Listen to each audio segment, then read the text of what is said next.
నమస్తే welcome to I dream. నేను మీ anchor Pratyusha. So wait అనేది అందరికీ ఉండే ప్రాబ్లం అన్నమాట. సో మనల్ని మనం మిర్రర్‌లో చూసుకున్నప్పుడు అయ్యో ఏంటి ఇంత లావు అయిపోయాను నేను. సో మనలో మనకి కాన్ఫిడెన్స్ తక్కువ చేస్తుందన్నమాట. సో ఈ టైంలో చాలా మంది తీసుకున్న డెసిషన్ ఏంటంటే సో మార్కెట్‌లో చాలా ట్రీట్మెంట్స్ ఉన్నాయి, ఇంజెక్షన్స్ ఉన్నాయి, చాలా వరకు సర్జరీస్ కూడా ఉన్నాయని చెప్పేసి ఈజీగా వాటికి వెళ్ళిపోదాం, వెయిట్ లాస్ అవుతాను కదా అనుకుంటూ ఉంటారు. బట్ అవి ఎంతవరకు సేఫ్ అంటే సేఫ్ కాదని చెప్పొచ్చు. సో నేను చెప్పడమే కాదు, ఒకసారి డాక్టర్ గారితో కూడా మాట్లాడదాం ఇది ఎంతవరకు సేఫ్ అనేది. సో ఈరోజు మనతో పాటు వంటింటి చిట్కాలకి care of address Chittibotla Madhusudan Sharma గారు మనతో పాటు ఉన్నారు. సో సార్తో మాట్లాడి తెలుసుకుందాం. నమస్తే సార్. నమస్తే. సో వెయిట్ లాస్ అవ్వడం అనేది అందరి మైండ్లో ఉండేదన్నమాట సార్. సో మనల్ని మనం చూసుకున్నప్పుడు అయ్యో నేను ఇంత వెయిట్ అయిపోయాను, నేను తగ్గాలి అని చెప్పేసి సో చాలా వరకు medicines, injections, treatments, even surgeries కూడా ఉన్నాయి మార్కెట్‌లో. సో రీసెంట్‌గా ఒక ఇంజెక్షన్ బాగా హైలైట్ అవుతుంది. సో ఇవి తీసుకుంటున్నారు సార్. మరి ఎంతవరకు సేఫ్ అంటారు? చాలా మంచి ప్రశ్న అడిగారమ్మా. ఈ రోజుల్లో పబ్లిక్ ట్రెండ్ ఎలా ఉందంటేమా, హ్మ్. ముందు జరగబోయేది మాకు అవసరంలే, ఈ రోజుకి మాకు రిజల్ట్ ఉంటే చాలు. కరెక్ట్. సో సైకాలజిస్ట్ ట్రెండ్ అలాగైపోయిందమ్మా. హ్మ్. సో ఈ నేపథ్యంలో మరి తప్పని పరిస్థితుల్లో కూడా మేధావులు, శాస్త్రజ్ఞులు వివిధ రకాల పరిశోధనలు చేస్తూ పబ్లిక్ యొక్క గుణానికి అనుగుణంగా ఫాస్ట్ చేంజెస్ వచ్చేదానికే ప్రయత్నం చేస్తున్నారు. హ్మ్. హ్మ్. ఇందులో భాగంగా వెయిట్ లాస్ అయ్యేందుకు కూడా. సో వెయిట్ లాస్ అయ్యేందుకు సర్వసాధారణంగా ఆహార పద్ధతులు జాగ్రత్తగా ఉండాలి, అదేవిధంగా ఎక్సర్సైజులు అవసరం ఉంటాయి. హ్మ్. దానికి తోడు సేఫ్ సైడ్ మెడిసిన్స్ కూడా అవసరం కూడా వాడుకోవాల్సి వస్తుంది ఇన్ జనరల్గా ఇంతవరకు ఉన్నటువంటి ట్రెండ్. అవును. కానీ ఈ మధ్య కాలంలో ఏమవుతుందంటే మరి అవగాహన లోపంతోనూ, ఆరోగ్య స్పృహ లేకపోవడంతోనూ, ఆరోగ్య స్పృహ సరిగ్గా లేకపోవడంతోనూ, హ్మ్. లేకపోతే సరే ఏదైనా వెయిట్ వచ్చినప్పుడు ఆలోచన చేస్తానులే ఇప్పుడు ఎందుకు వచ్చింది అనేటువంటి భావనతోనూ, హ్మ్. లేకపోతే ఒక స్థాయికి వెయిట్ పెరిగిన తర్వాత ఇబ్బందులు ఎదురైనప్పుడు అప్పుడు ఇలాంటివన్నీ గుర్తొస్తాయి అన్నమాట. హ్మ్. సో అలాంటి సందర్భంలో ఇమ్మీడియట్గా వాళ్ళు వెయిట్ తగ్గాలని ఆలోచన చేస్తారు. హ్మ్. వెయిట్ తగ్గాలంటే దేనికైనా మరి అంత త్వరగా వాళ్ళు వెయిట్ పెరగలేదు కదమ్మా. హ్మ్. సో వెయిట్ తగ్గాలన్నా గ్రాడ్యువల్గా తగ్గిందే స్టాండర్డ్గా ఉంటుంది. కరెక్ట్. అలా కాకుండా వీళ్ళు ఏం చేస్తారంటే కొత్త కొత్త మార్గాలు ఎక్కడున్నాయో అన్వేషిస్తూ ఏవి కొత్త మార్గాలు ఉంటే వాటి మీద బేస్ అయిపోతారు అన్నమాట. హ్మ్. ఇందులో భాగంగానే ఇప్పుడు ఇంజెక్టబుల్ ఫార్మ్స్ కొత్తగా వచ్చాయమ్మా. హ్మ్. సో ఈ ఇంజెక్టబుల్ ఫార్మ్స్ ఇంజెక్షన్స్ తీసుకోవడం వల్ల అంటే టెర్జపెటైడ్ ఇంజెక్షన్ అని చెప్పేసి, అదేవిధంగా సెమీగ్లూటైడ్ ఇంజెక్షన్స్ అని చెప్పేసి ఇలాంటివి కొత్త వచ్చాయి అనమాట. ఓకే. యాక్చువల్గా నిజంగా చెప్పారంటే ఈ ఇంజెక్షన్స్ అన్ని కూడా టైప్ 2 డయాబెటీస్కి వాడేటువంటి ఇంజెక్షన్స్ అమ్మా. ఓహ్! మరి దీనికి దానికి ఏంటి సార్ సో సంబంధం? ఆ ఇంజెక్షన్స్ టైప్ 2 డయాబెటీస్ వాళ్ళకు వాడినప్పుడు చాలా సూపర్ ఇంప్రూవ్మెంట్ వాళ్ళలో గమనించడం జరిగింది. షుగర్ వ్యాధి చాలా చక్కగా నియంత్రణలో ఉండడం జరిగిందమ్మా. హ్మ్. హ్మ్. షుగర్ లెవెల్స్ హుహు. దానివల్ల ఇతర కాంప్లికేషన్స్ రాకుండా ఉండేందుకు, షుగర్ వ్యాధిగ్రస్తుల యొక్క లైఫ్ను కూడా బాగా పెంచేందుకు, క్వాలిటీ ఆఫ్ లైఫ్ పెంచేందుకు చాలా చక్కగా ఉపయోగపడతాయి అని చెప్పేసి పరిశోధనలు కూడా నిరూపణ అయింది. హ్మ్. హ్మ్. కానీ ఆ ఇంజెక్షన్స్ చేసినప్పుడు ఏంటంటే సైడ్ ఎఫెక్ట్గా వెయిట్ లాస్ గమనించడం జరిగింది. ఓహ్! సో ఈ సైడ్ ఎఫెక్టే ఇప్పుడు హైలైట్ అయిపోయిందమ్మా. వామ్మో! సో అక్కడొచ్చే సైడ్ ఎఫెక్ట్‌ని వీళ్ళు హైలైట్‌గా మార్చుకున్నారు. హైలైట్ అయిపోయింది. దీంతో ఆ! ఏంటంటే సో ఇంజెక్షనే కదా ఏముందబ్బా ఇంజెక్షన్ చేయించేసుకుంటే త్వరలో తగ్గిపోతాం అనే ఉద్దేశంతో ఇలాంటి హ్మ్. ఇంజెక్షన్ చేసుకోవడం మొదలవుతుంది. హుహు. సో ఇంజెక్షన్స్ కూడా ఏంటంటే ఫర్ ఎగ్జాంపుల్ ఇప్పుడు సెమీగ్లూటైడ్ ఇంజెక్షన్ ఉంది. హుహు. సో ఈ సెమీగ్లూటైడ్ ఇంజెక్షన్ అనేక రకాల కంపెనీ వాళ్ళు తయారు చేస్తున్నారు. హ్మ్. హ్మ్. సో 0.25 ఎంజీ నుంచి 1 ఎంజీ వరకు ఇవి మనకు దొరుకుతాయమ్మా. So okay. సింగిల్ 0.25 ఎంజీ దొరుకుతున్నాయి, లేకపోతే ఒక పెన్లో 4 ఇంజెక్షన్స్ వైల్స్ 4 కలిపేసి ఉన్నటువంటి పద్ధతిలో దొరుకుతున్నాయి. హ్మ్. ఇంచుమించు 0.25 ఎంజీ రౌండ్ అబౌట్ 9,000 నుంచి 10,000 వరకు కాస్ట్ ఉందమ్మా. 10,000 రూపాయలు ఓకే. ఒక సార్ ఇంజెక్షన్. నార్మల్‌గా ఇప్పుడు టైప్ 2 డయాబెటిస్‌కి అది యాక్చువల్‌గా ఇంజెక్షన్. మరి ఇప్పుడు డయాబెటిస్ లేకుండా వెయిట్ లాస్ కోసం మరి వాళ్ళు యూజ్ చేస్తున్నారు. మరి అప్పుడు ఏం ప్రాబ్లమ్ ఉండదా సార్? ప్రాబ్లం రావట్లేదమ్మా. దాంట్లో ఆహా! ఒక పరిశోధనలో కూడా వీళ్ళు గమనించింది ఏంటంటే టైప్ 2 వ్యాధిగ్రస్తు కూడా వీళ్ళకి షుగర్ లేకపోయినప్పటికీ, హ్మ్. ఎందుకంటే ఇలాంటి వాళ్ళకి ఏంటంటే ఇన్సులిన్ రెసిస్టెన్స్ ఉంటుందమ్మా. హుహుహు. సో ఇన్సులిన్ రెసిస్టెన్స్ ఉంటుంది కాబట్టి వెయిట్ ఉన్నటువంటి వాళ్ళకు కూడా షుగర్ లేకపోయినప్పటికీ మెట్ఫార్మిన్ అనేటువంటి ఔషధాన్ని వాడుతుంటారు. ఓకే. సర్వసాధారణంగా మెట్ఫార్మిన్ షుగర్ వ్యాధిగ్రస్తులకు ఇస్తారు. హ్మ్. అలా కాకుండా షుగర్ లేకపోయినప్పటికీ వెయిట్ ఎక్కువ ఉన్నటువంటి వాళ్ళలో వెయిట్ తగ్గాలనేటువంటి కాన్సెప్ట్తో హ్మ్. ఈ మెట్ఫార్మిన్ అనేటువంటి ఔషధాన్ని ఇస్తారమ్మా. ఓకే. అదేవిధంగా ఇప్పుడు ఈ సెమీగ్లూటైడ్ ఈ ఇంజెక్షన్స్ కూడా మరి షుగర్ లేకపోయినా కానీ వెయిట్ ఉన్నటువంటి వాళ్ళకి ఇస్తున్నారమ్మా. ఓకే. సో వెయిట్ లాస్ అయితే అయితున్నారు. బట్ ఇప్పుడు మనకి రిజల్ట్ కనిపిస్తుంది. సో ఫర్దర్‌గా ఏమైనా ప్రాబ్లమ్స్ వచ్చే ఛాన్సెస్ ఉన్నాయా సార్? చాలా కాంప్లికేషన్స్ వస్తాయమ్మా దీనివల్ల. ఆ! కాబట్టి ఏంటంటే ఎంత ఫాస్ట్‌గా ఫర్ ఎగ్జాంపుల్ ఇలాంటి ఇంజెక్షన్స్ వారానికి ఒకటి తీసుకోవాలమ్మా.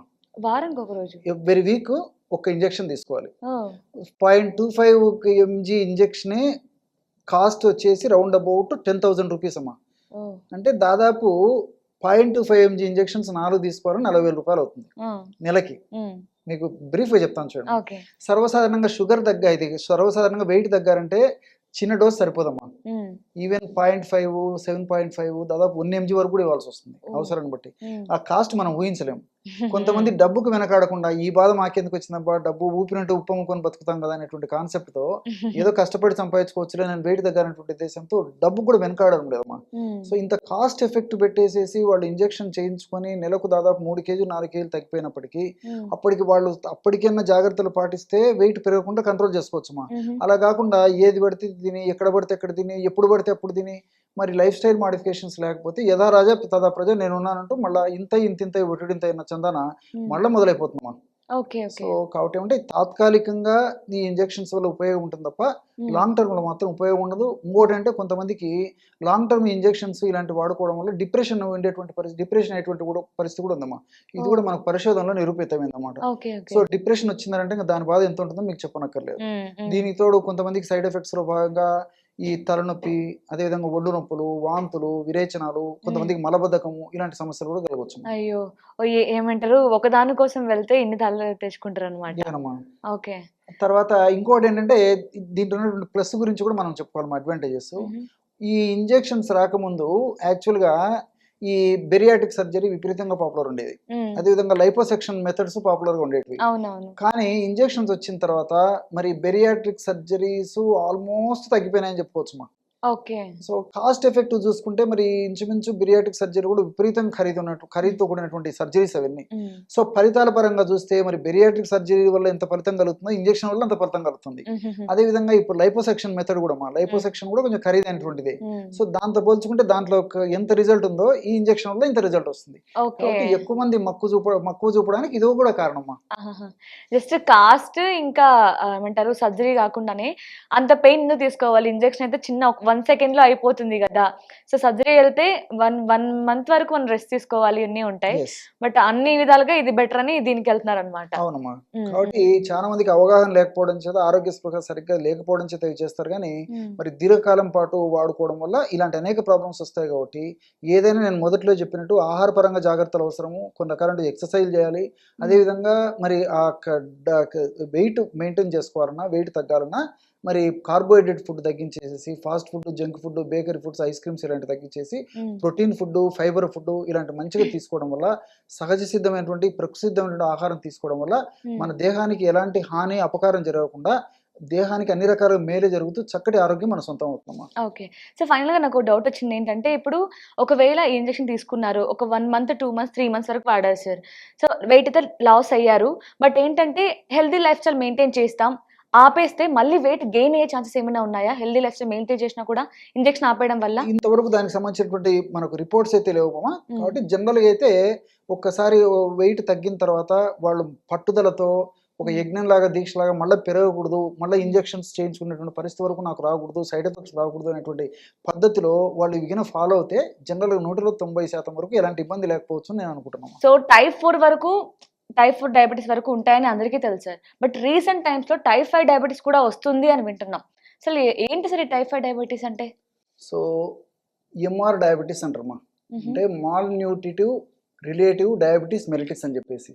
అంటే మాల్ న్యూట్రిషన్ ఉన్నటువంటి వాళ్ళలో కూడా డయాబెటీస్ వచ్చేటువంటి అవకాశం ఎక్కువ శాతం మందిలో కనిపిస్తుండడం చేత లేటెస్ట్గా మీరు అడిగినట్లు ఈ మధ్యకాలంలో ఈ టైప్ 5 డయాబెటీస్ కూడా చెప్తున్నారమ్మా. ఇంతవరకు అయితే టైప్ 1, టైప్ 2, టైప్ 3, టైప్ 4 అంటే insulin dependent, non insulin dependent diabetes mellitus, అదేవిధంగా ప్యాంక్రియాస్ దెబ్బతినడం వల్ల కలిగేటువంటి ఒక డయాబెటీస్ టైప్ 3, అదేవిధంగా గర్భవతులకు వచ్చేటువంటి డయాబెటీస్ అది జెస్టేషనల్ డయాబెటీస్ అంటారు దాన్ని, టైప్ 4.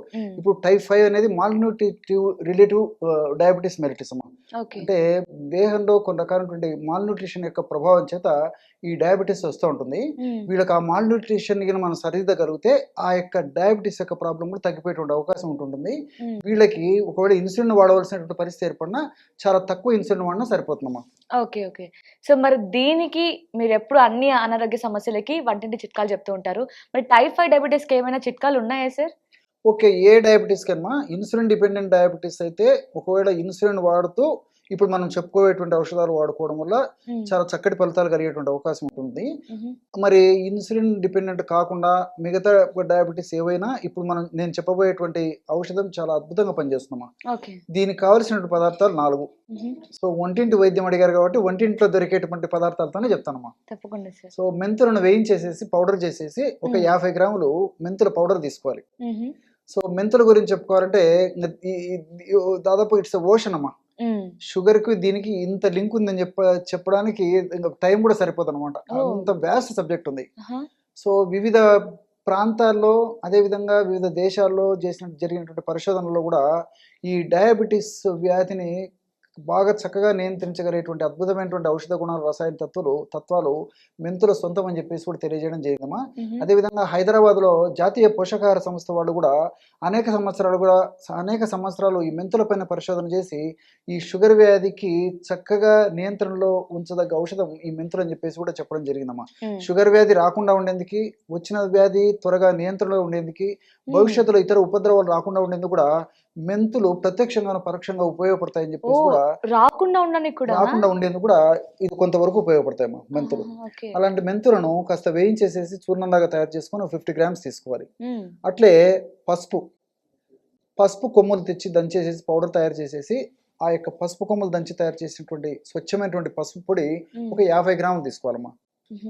3వ పదార్థంగా ఉసిరిక ఆమ్లా పౌడర్ అనేటువంటి పేరుతో మనకు మార్కెట్లో దొరుకుతుంది. ఆ ఆమ్లా పౌడరు దాన్ని ఒక 50 గ్రాములు తీసుకోవాలి. చివరిగా 4వ పదార్థంగా దాల్చిన చెక్క, మంచి క్వాలిటీ దాల్చిన చెక్క, మందపాటి దాల్చిన చెక్కను తెచ్చుకొని దంచేసేసి పౌడర్ లాగా తయారు చేసుకొని ఒక 25 గ్రాములు మాత్రం దాల్చిన చెక్క చూర్ణం కలుపుకోవాలి. కేవలము ఈ యొక్క 4 పదార్థాలే, అంటే మెంతులు, పసుపు, అదేవిధంగా ఉసిరి, దాల్చిన చెక్క నేను చెప్పినటువంటి రేషియోలో కలుపుకొని ఆ పదార్థం అంతా బాగా కలిసిపోయిన తర్వాత ఒక గాజు సీసాలో నిల్వ ఉంచుకొని రోజు ఉదయం ఆహారానికి ఒక 10-15 నిమిషాల ముందు, రాత్రి ఆహారానికి ఒక 10-15 నిమిషాల ముందు 100 ml వాటర్లో, అంటే గది ఉష్ణోగ్రత ఉన్నటువంటి నీటిలో ఒక 1/2 టీ స్పూన్ పౌడర్ని కలిపి సేవించాలమ్మా. ఈ విధంగా రెగ్యులర్గా ఈ యొక్క ఔషధాన్ని ఈ పద్ధతిలో వాడుకోవడం వల్ల సమర్థవంతమైనటువంటి ఫలితాలు కలుగుతాయమ్మా. సో ముఖ్యంగా నాన్ ఇన్సులిన్ డిపెండెంట్ డయాబెటీస్ వాళ్ళలో ఇంకా అద్భుతమైనటువంటి ఫలితాలు కలిగేటువంటి పరిస్థితి ఏర్పడుతూ ఉంటుందన్నమాట. మెంతుల్లో ఆధునికంగా మనం ఆలోచన చేసినప్పటికీ మెంతుల్లో ఆల్కలాయిడ్స్, సాపోనిన్స్ ఇలాంటివి అనేక రకాల రసాయన పదార్థాలు ప్రత్యక్షంగాను పరోక్షంగాను ఉపయోగపడతాయి. అంతేకాకుండా ఈ మెంతుల్లో ఉన్నటువంటి ఈ సాపోనిన్ అనేటువంటి రసాయన పదార్థం యొక్క ప్రత్యేక గుణం ఏంటంటే, మనం తీసుకున్నటువంటి ఆహార పదార్థాల్లో ఉన్నటువంటి ఈ పిండి పదార్థాలని త్వరగా జీర్ణం చేయకుండా నిదానంగా జీర్ణం చేసేటువంటి శక్తి మెంతులకు ఉంది, ఈ సాపోనిన్స్ ముఖ్యంగా. అంతేకాకుండా ఈ యొక్క సాపోనిన్స్ యొక్క మరొక గుణం ఏంటంటే కొలెస్ట్రాల్ పెరగకుండా కూడా కంట్రోల్ చేస్తుంది. సో షుగర్ ఉన్నటువంటి వాళ్ళలో, షుగర్ వచ్చేటువంటి సూచన ఉన్నటువంటి వాళ్ళలో కొలెస్ట్రాల్ లెవెల్స్ విపరీతంగా పెరిగిపోతుంటాయి, చెడు కొలెస్ట్రాల్. సో ఈ చెడు కొలెస్ట్రాల్ పెరగకుండా మంచి కొలెస్ట్రాల్ పెరిగేందుకు ఈ మెంతులు ఉన్నటువంటి సాపోనిన్ అనేటువంటి రసాయన పదార్థాలు కూడా చాలా చక్కగా ఉపకరిస్తాయి. అదేవిధంగా మెంతుల్లో ఫైబర్ అనేటువంటి ఇది కూడా బాగుంటుందమ్మా. ఈ ఫైబర్ కూడా తీసుకున్న ఆహార పదార్థాలు కార్బోహైడ్రేట్స్ ని త్వరగా జీర్ణం చేయకుండా, అదేవిధంగా ఫ్యాట్ ని త్వరగా జీర్ణం చేయకుండా ప్రేగుల్లోనే కొద్దిసేపు ఉంచడం వల్ల త్వరగా మరి ఆ యొక్క పిండి పదార్థాలు చక్కెరగా మారకుండా ఉండేందుకు సహకరిస్తాయి అన్నమాట. ఈ విధంగా మల్టిపుల్ బెనిఫిట్స్ ఈ యొక్క మెంతుల వల్ల ఉంటాయమ్మా.